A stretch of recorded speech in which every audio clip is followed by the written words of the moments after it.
Hello and welcome to Business Velocity. We are very excited to have you with us. Today, we have Greg Cleary on the podcast. Greg is a high-impact leadership team coach and the visionary founder of Pinnacle Business Guides. Pinnacle has been doing really great work with their clients, and we've heard about them, and we were really excited to get connected to Greg and have him on the podcast today. I hope you enjoy. How are you? I am doing well. I think last time we recorded, you were about to go on an epic adventure. You have since been on epic adventure to New Zealand for a couple weeks. From all things that I know about New Zealand is that it is a magical, wonderful land with lots of adventures. Give us maybe one. I know it's probably hard to boil it down, but give us one major highlight, Hannah. Oh gosh. Well, Avatar is real and it's New Zealand. So many beautiful things. I mean, there's glowworms, there's mountains, there's beaches, there's hobbits, there's good food, the people are nice, wine everywhere. I mean, yeah. I think the top of the list was Milford Sound, which I was like kind of hesitant to say that because everybody says how beautiful it is, but it's for a reason. It's just a magical, it felt like a cathedral. It felt like nature's cathedral, really. It was gorgeous. So Cool. We had a lovely time. And I'm very grateful to have been able to go on that adventure and now to be back. And now to be back. Well, here we are recording. I'm really excited about the guest we have today. Me too. Gregory Cleary. I have his book, one of his books right here. He's written several books, founder of Pinnacle Group, longtime EOS implementer. I think at one point was the number one implementer in terms of kind of volume scope, and has been a transformational leader in countless businesses over the years. Lots of wisdom and a very generous guy. I've interacted with him a few times, and every time I'm struck by the generosity, the passion and drive for doing really good work. And so I'm excited to glean some of that wisdom today, and I hope you all are as well. Anything else you want to add, Hannah, before we jump in? No, I mean, same. I'm so excited to hear about his journey to where he is. And I've been researching them for the last couple weeks and, today to prepare for this conversation. And they've had such an effect on so many companies. So it'll be really cool to get his insights. So yeah, I'm ready. Let's do it. Yeah. And it's always fun to talk to a peer, a colleague, in a similar realm. I mean, obviously, organizational development space, there's so many ways to approach building a business. And Greg has so many tools and ways of thinking about it that really, truly advance organizations. So excited to share that. Let's bring him in, shall we? Hello. Good morning. How are you? Very good. Thank you. Good to see you both. Good. Yeah, we are so excited to have you here. We both have Dave has your book. We've been reading up about you and the work that you've been doing. And yeah, we're just excited for you to join us today. Well, thank you very much. Yeah. Well, Greg, we were just saying, you shared a little bit about your journey to where you are. Obviously, you know your journey a heck of a lot better than we do. But you've been in the organizational development space for some time. If you don't mind, just give us a few minutes on kind of how you got to where you are, what led you to building Pinnacle Group, and then we'll dive into kind of organizational transformation, which is your wheelhouse. Well, I think I've been doing this career now my entire life. It feels like I started in 1985. I know many of the listeners were not even around then, with a guy named Brian Tracy. And he was selling a program called The Psychology of Selling and Psychology of Achievement.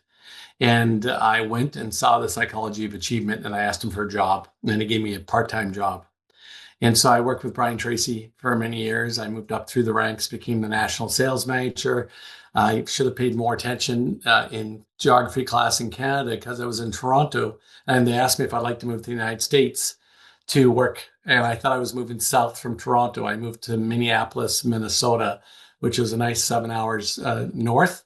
And there I started working with Brian and Harvey Mackay, great run there. And did that all the way up until about 1995. Started a train the trainer program called Team Track with Tom Winninger. And that was all audio and video cassettes when you would have audio and video cassettes that you would do training with.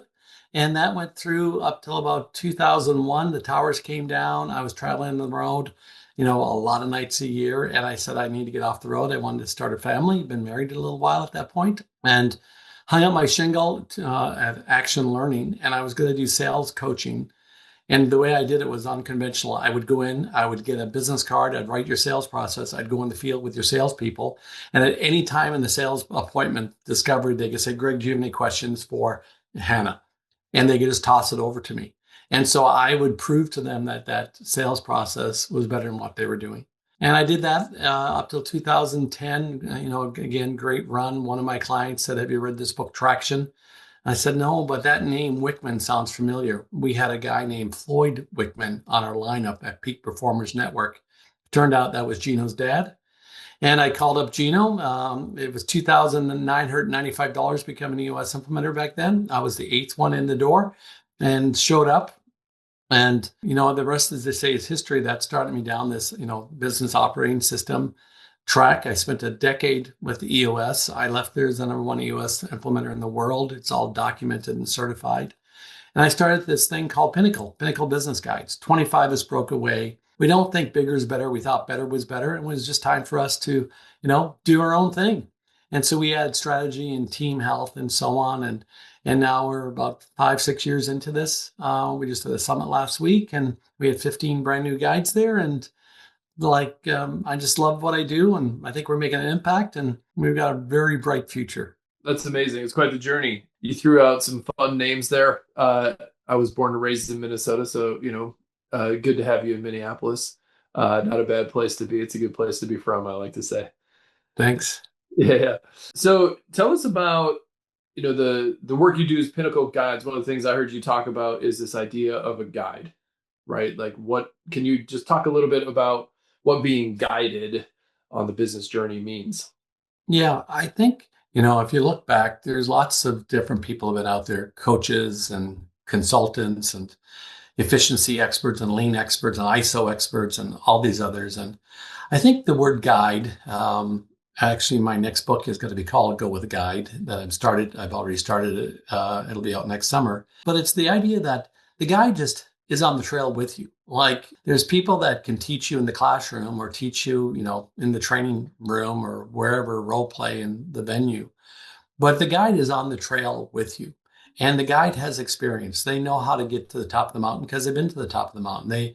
You go with a fisherman at deep sea fishing and they're a guide, you're probably going to get more fish. If you go to Alaska, and you're hunting grizzly bears, you want the guide that has the 45 strapped to the front of their chest, not the guy who taught the firearm safety program back in the comfort of Burnsville, Minnesota, in a controlled environment, right?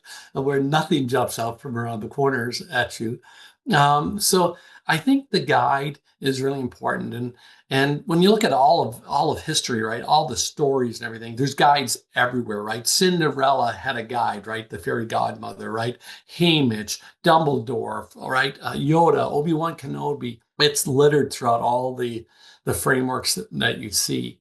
And the guide needs to have experience, is what the guide has, and they need to have empathy. And so that's what we're looking for. People who can say, hey, I've had to fire my brother-in-law, or I've lost my biggest client and couldn't make payroll, or, I noticed to have that happen or have someone, do something.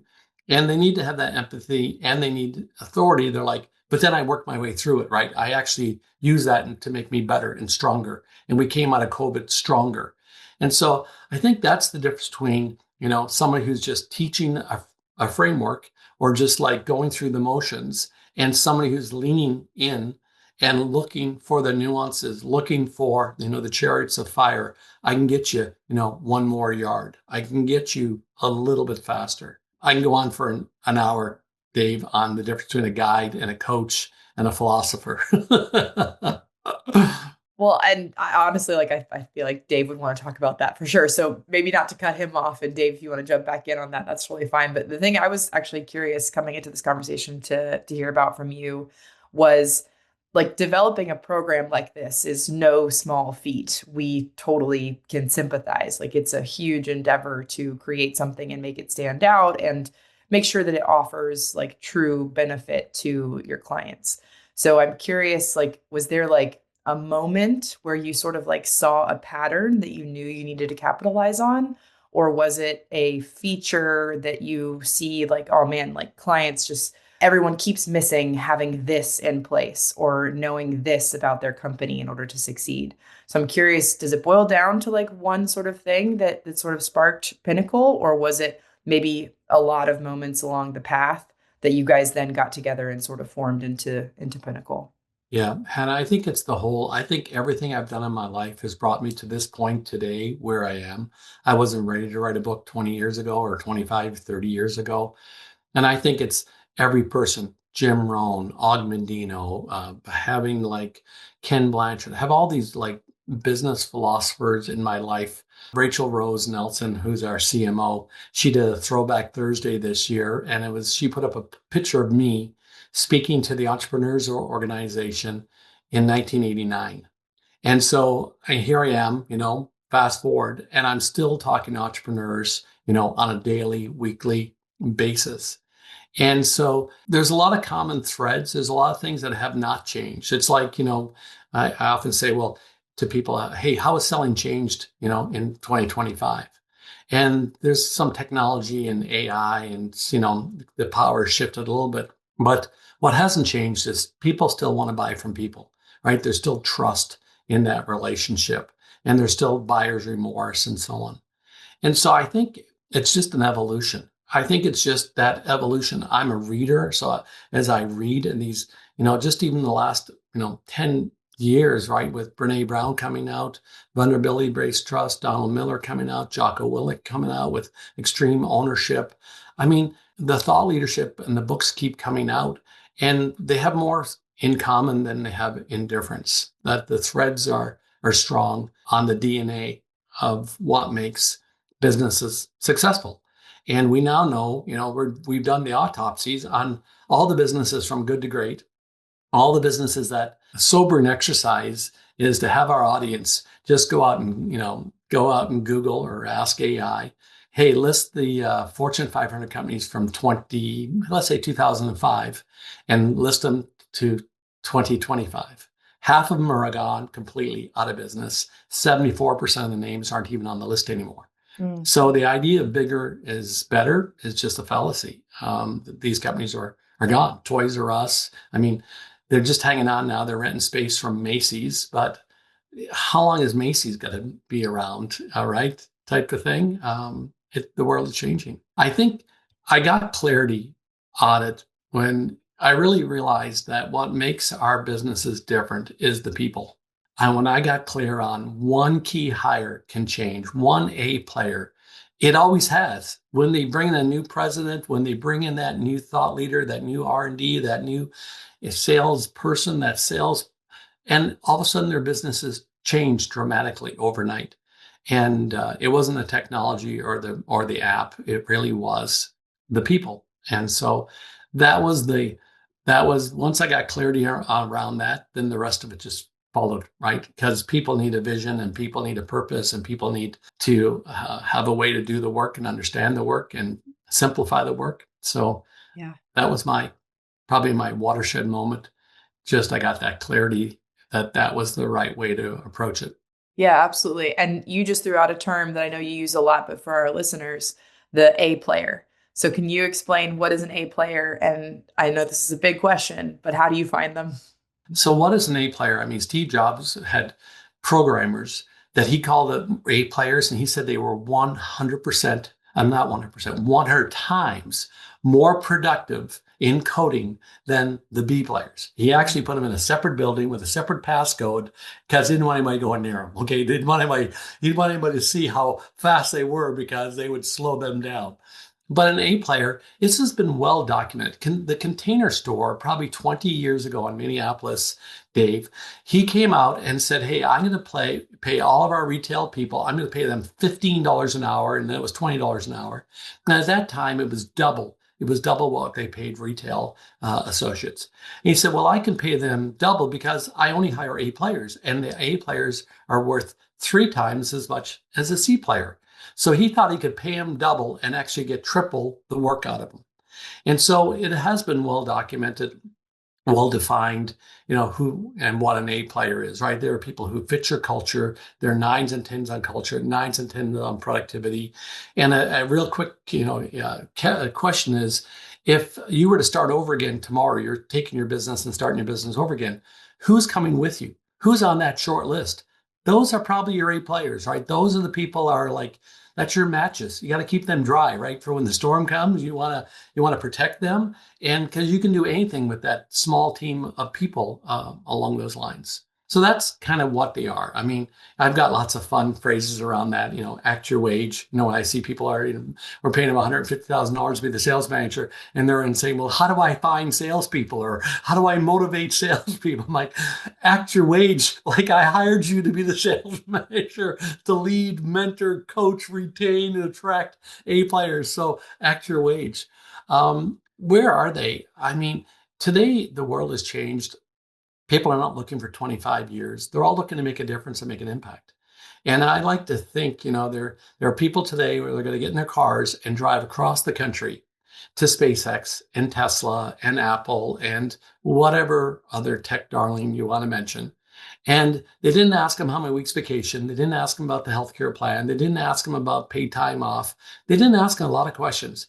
They just got in their car. They're driving across the country because they want to go change the world.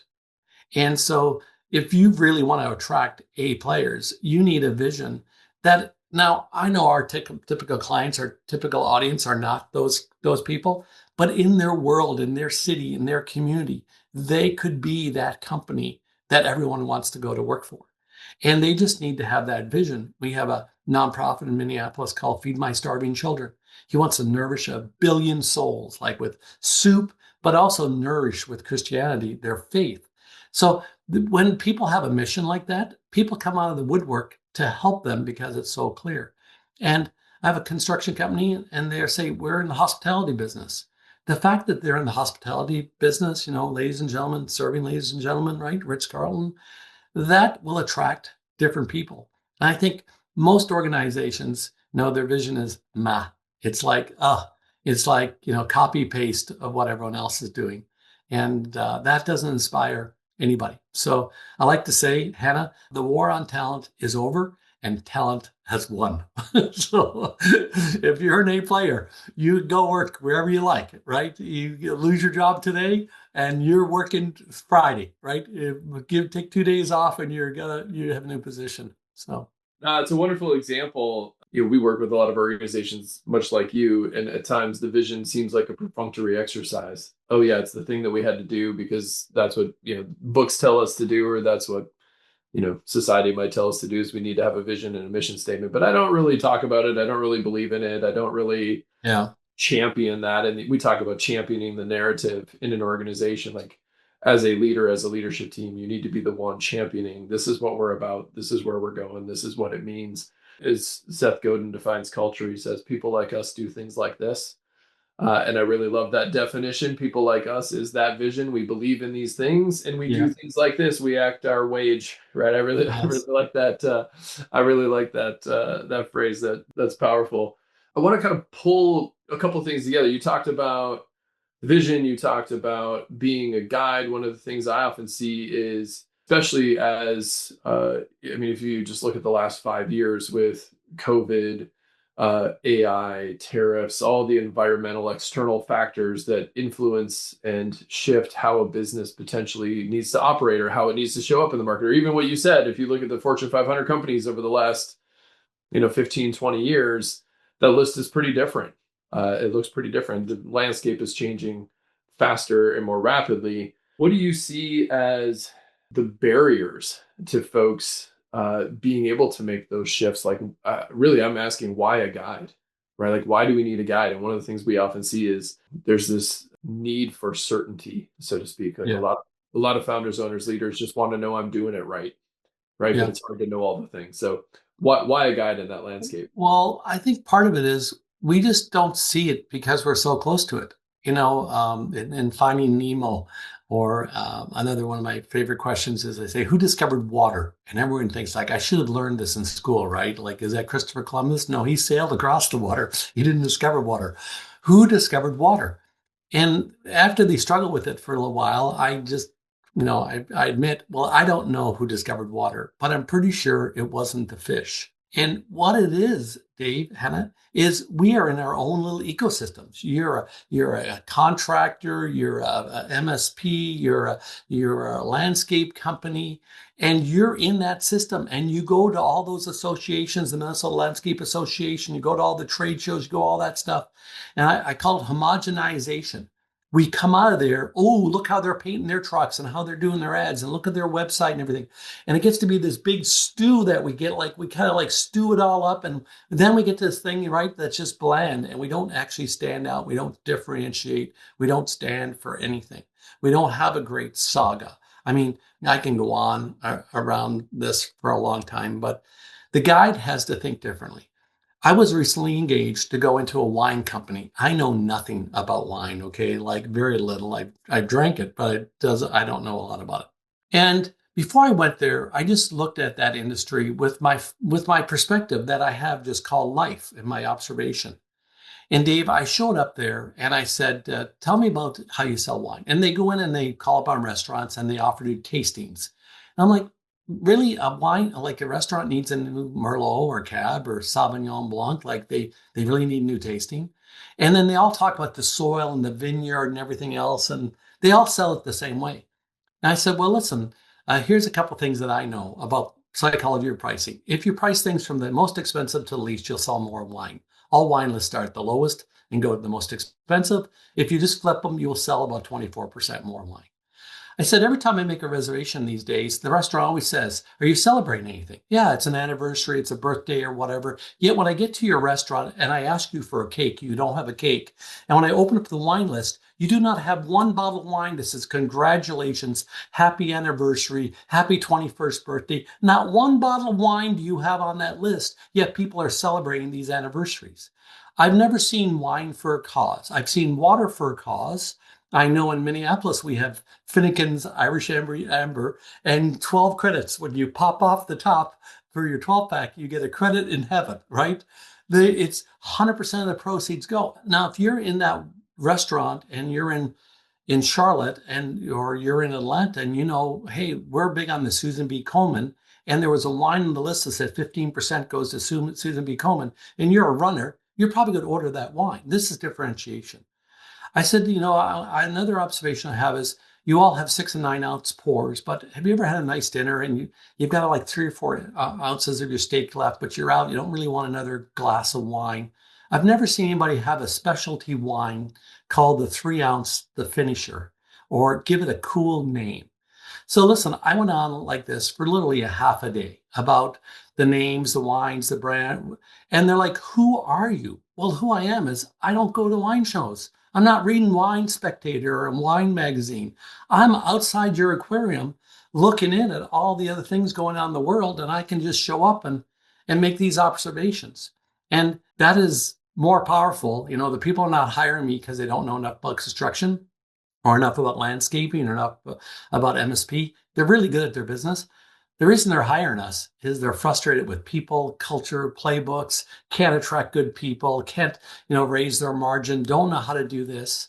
And that's why I think you need a guide for your business. So how's that for an answer? Oh, that's great. I mean, honestly, I just had this conversation the other day and I can't agree more. I mean, obviously we're in the same profession, so we're gonna believe what we believe. But the advantage we have is I've worked with 250 businesses in the last decade. I've seen other industries. We've seen best practices in different spaces. And to your point, we can pull from so many different spaces and so many different lenses, knowing, hey, here's the psychology, here's the best practices, and here's how that can apply to your particular environment. And again, I think one of the things we often see is, as the outsider looking in, you use the term observations quite a bit. You can just observe, right? Like, we're not as emotionally tied to the things that they're emotionally tied to, right? We don't have the same social pressures or the same social networks they might have to try the same thing that everybody else is trying, but just squeeze it a little harder and see if the juice works for you. Yeah. There's a lot of value to say, hey, over here they're thinking about it like this, or here's a different way to pull it forward. And to use your water analogy, a story we like to use is an anecdote. It's this old fish swimming in the water, and he swims by 2 younger fish, and he says, "Hey boys, how's the water?" And the 2 younger fish say, "Water." what the hell is water? Right? It's the thing they've been swimming in, to your point about water. And what we like to say is sometimes, you just need an old fish to swim by and say like, oh, you're swimming in water. Yeah, Like, oh, now that absolutely. you see it, you can't unsee it. Right? Yeah. Now that you know you're swimming in it, you can't unsee it. Well, and I want to maybe just focus on this a little bit. What do you see? We talk a lot about systems and behavior, right? Like you worked in EOS, we've dabbled in that space, we've dabbled in a lot of different organizational tools. And the systems part is so important, right? You can't have a functioning business without a good operating system with the right structure and the right framework. And I've seen so many implementations of an operating system go poorly. It's like if you take on a software program and you only use 10% of it, it's just not going to work, right? It's just not as effective as it is, which to me is a behavioral challenge then. So how do you coach leadership teams, or how do you guide leadership teams to blend those two things, to blend, hey, here's the operating system, here's how you function, and here's how it needs to be led, and maybe just talk about that Yeah. relationship. Well, I always start with, if there's no way in, there's no buy-in. If you show up and tell people they got to start making changes around here, everyone freaks out and digs in their heels. And then you need a change management program. If you said, hey, we just, brought on the biggest clients in our company's history, we've had this amazing opportunity, we're going to have to be more scalable, we're going to have to be able to serve, more clients, and everyone gets to weigh in on that. So I think it definitely is mindset work and behavior work. I like Carol Dweck's work around growth versus fixed mindset, right? You ask a kid, can you play the piano? They say, I don't know, I never tried. You ask any adult, can they play the piano? It's a hard yes or a hard no, right? Type of thing. So I think it starts off with that. In terms of the systems, like, you've heard this, you got to systemize the predictable so you can humanize the exceptional. And in today's customer experience world, we cannot spend all of our calories trying to get the work out the door. That has to be like a system. And I think some of the frameworks, Dave, are like too rigid, like the SOPs. That's why an ISO never really went where it could go, because of version control and document control. And we're telling people to check their brains at the door. That's not what A players want, right? A players want autonomy. A players want freedom. A players want to put their thoughts into it, right? Into the playbook, or into the formula to make it better. And so I think clarifying what that looks like, when I think of, playbooks, I'm thinking of what needs to be done, not how to do it. And, a great example I give in my session rooms, I'll print out the 737 airplane checklist. It's 2 pages long. It's, before we fire up the engines, before taxiway, before takeoff, before the climb out, before the descent, and all the way down. And it has a 600-page manual in the black briefcase that the pilot's carrying on the trolley. And I like to say to my wife and kids, if you ever see the pilot digging in the 600 pages, we are in a lot of trouble, because that's how to do it. He's forgotten how to change the altimeter or change something, type of thing. So I think around those, you've got to let people show up and make it more intuitive for them. If you make it easy for them to do the right thing, they will do the right thing. And if it's hard for them to do the right thing, don't be frustrated when they can't do the right thing, because when the pressure builds up and they got to get more things done, they can't do it. This is a great challenge for companies, especially now with what's going on with AI, right? You've seen McKinsey, Deloitte, like laying off 10,000, 5,000. These are the people that hired all the B school, like they had the cream of the crop, the top 1%. And they let those people go because they don't need more analysts, people doing PowerPoints and decks, but they definitely need people to show up, look people in the eye, stand in front of a boardroom, and get weigh-in and buy-in on the strategy or the plan. And that is still a very important skill for us. So without going down that rabbit hole, it starts with, like, what are your rituals? What is the vision? Do they believe in your vision? Does it make sense to them? It can't just be about money. Like, everyone of our number one goals, that North Star, I make sure that everybody can get around it. It's elevated experiences. It's extraordinary experience every time. It's, our purpose is to help people improve their view of the world and their place in it. Build a thriving river of raving fans who flourish in life. That's Palo Idaho. But when you hear his talk about how he grew up and civilizations always started by the rivers, and like their passion, their story is so contagious that you want to go to work for those people. You want what they have, because they are just fired up every day to go to work. And so if you don't have that, you're going to have, you've heard this, Dave and Hannah, you got to turn your, mercenaries into missionaries, capture their hearts and their minds. They will go to battle for you. And I think what's missing in corporation today, the smaller businesses, is where's the saga, right? It's the Packers and the Bears, right? The Vikings and the Packers. It's like we need these rivalries because those are the sagas, right, that we like. When people climb a mountain, everyone comes together to climb the mountain. Do you know when the teams fall apart? As soon as they get to the top of the mountain, when they start going on the way down, they find them dead on the way down, right? They leave their friends behind because they accomplished the mission. And guess what? They're clutching, Dave and Hannah, when they find the bodies, they're clutching their tools because they thought it was the tool that was going to save them. The oxygen, the ice pick, they thought it was the tools that were going to get them. It was never the tools. It was the mindset. It's the beliefs. It's the culture that you have around that. Yeah, no, I love that. I think that's such an excellent point. And unfortunately, I have heard of, people being found on the side of the mountain clutching to the tools. So I think my last question for you is actually, can you make an A player? Is that something that you can create? Or is it something people come you just have to find them as they already are? Well, again, Steve Jobs would say, if you want to demote your A players, surround them with C players. So that's how you can demote an A or demotivate an A player, is put them around other people.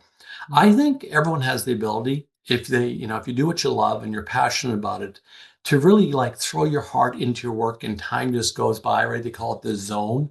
I think we all have those. And it's our role, to find it, like to find what are you really passionate about. And then to like chip away or stop doing the things that are not in your, we used to say work on your weaknesses. Now we never say that to anybody. It's work on your strengths, right? If you're really good at this, you should just keep doing that. Okay. And I've met people that look unassuming, back to the guides, Yoda is 700 years old, this little frail guy with a cane who can lift the spaceship right out of the water for Luke Skywalker or whatever.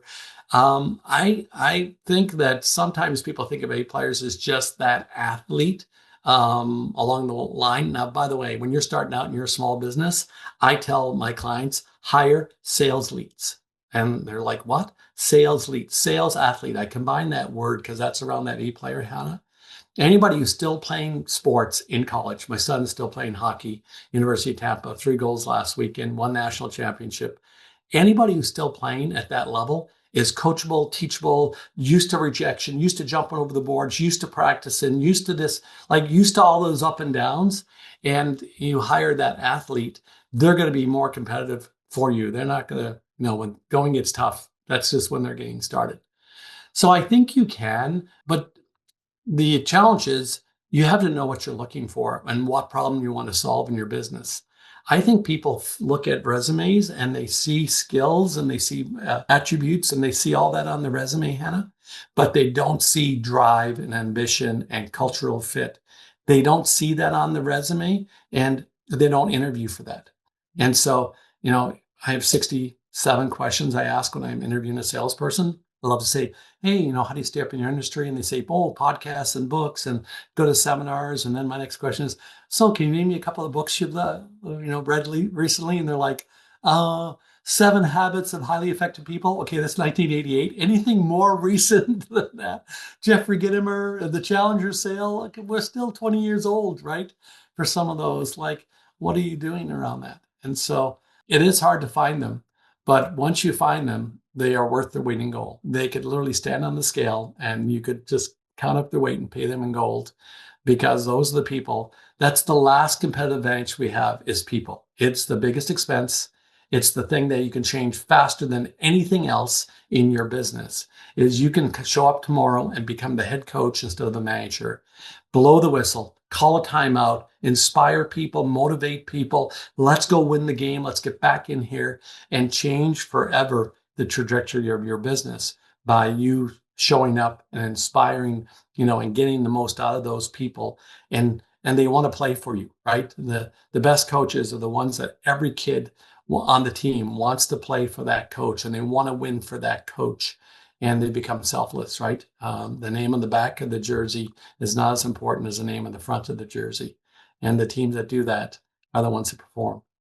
Absolutely. Well, I think those are all my questions for you today, but this has been really, insightful and so many good things that I'm actually going to take to a lot of our clients too. It's all very applicable to, as Dave said, like we're doing similar work. So I really appreciate you coming and sharing all this with us. I hope our listeners have enjoyed this as much as I have as well. I'm sure they have and will glean a lot from this. Thank you for joining us. Yeah, well, Greg, one of the things we said on the front end, I've only engaged with you a few times, but I mentioned you have a very generous spirit in terms of just sharing wisdom, sharing knowledge, sharing experience in a way that really is truly towards benefiting others. So we appreciate you doing that and being your generous self here on this call, for leading in that way. So thank you for sharing that. Any last words, anything you want to point people to, any resources or anything we can do to help kind of connect? Dave, I do have a couple of resources. Like we said, the postcards, actual wage, the players are free. Talent assessment, agree if you want to download that tool. And I'm happy to give everyone an audio copy of Peak Performance, 5 Principles Every Great Business Lives By. So we can put that in the show notes or whatever, and then go there and get that for free and listen to it as well. And if we can ever help any of your clients, that's what we love to do, right? Take entrepreneurs, they're the ones who are creating all the jobs. So our future is. So very much appreciate the work you're doing as well. Thank you. Thank you. No, that would be great. Yes, listeners, we will have those things that Greg just mentioned listed in our show notes. So please check that out. And Greg, thank you so much. You're welcome. I think you just met your Yoda. Yeah, exactly. Yeah. Like I said, I mean, I engage Greg just a little bit, and every time I hear him speak, every time I engage with him, you can just feel the wisdom. You can see the years of experience and the knowledge and the understanding, but he does such a good job of just making it tangible and real and meaningful, but has so much energy and so much passion for the work that it's just honestly quite contagious. You just kind of want to, it's like the guy you want to follow around at the conference just to see what the next thing is said. And what you can glean from it. So truly, not just, as he said, kind of promoting, oh, you should get a guide, but genuinely living as one and being one and committed to it, I think is a really good example of why that philosophy works. Yeah, I like what you just said, actually, because like at a conference, I would follow him around to like see like what panels does he go to, like who's he listening to? Like I'm curious what he's curious in, just because to your same point, like that's a guide that I would want in my corner. I think there were so many good nuggets of wisdom that he shared, but yeah, the clutching of the tools thing is so true. And I was thinking about how like, everybody's freaking out because there's new technology all the time. New technology that right now it's, oh my God, AI. We're all freaking out about new technology. But the thing that always stays the same is the people. And the people are always the one using the technology. So we're getting distracted by the new tech when people, our human nature really hasn't changed that much. We need to be acknowledged and valued and guided in valuable ways. And so I appreciate that his focus is sort of bringing us back to that. I mean, the truth is the people aren't in the way, they are the way. Yeah. It's actually how you use, guide, invite. We often use the term like a spirit of invitation, right? Like you have to invite people in. He called it weighing in, but you have to invite people into the process. And when you truly invite somebody into the process, then they feel ownership and they feel like they can bring their value. That's when the tools actually work. That's when the tools take off. But if you're just tool forward, you're gonna miss the boat, and you're not going to connect with the people that want to connect with it. So this was really phenomenal. Honestly, I really appreciate this conversation. One of my favorites over the years. Of course, all of our podcasts are our favorites. It's like picking kids. We're always afraid an old guest is going to listen and they'll be like, well, what about me? Like, we loved you too. Exactly. This is truly a profound conversation. And thanks again to Greg. Please do check out his book, check out all of the work over at Pinnacle Guides. It's wonderful, meaningful stuff. Yes. Thank you very much for listening. We'll see you next time. See you next time. Thank you for joining us on Business Velocity. Today's insights are just the beginning of enhancing your business's momentum.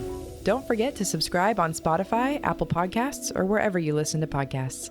You can also explore our framework at theevolveddifference.com. And remember, the time is now to take these strategies and apply your learning and achieve velocity. See you next time.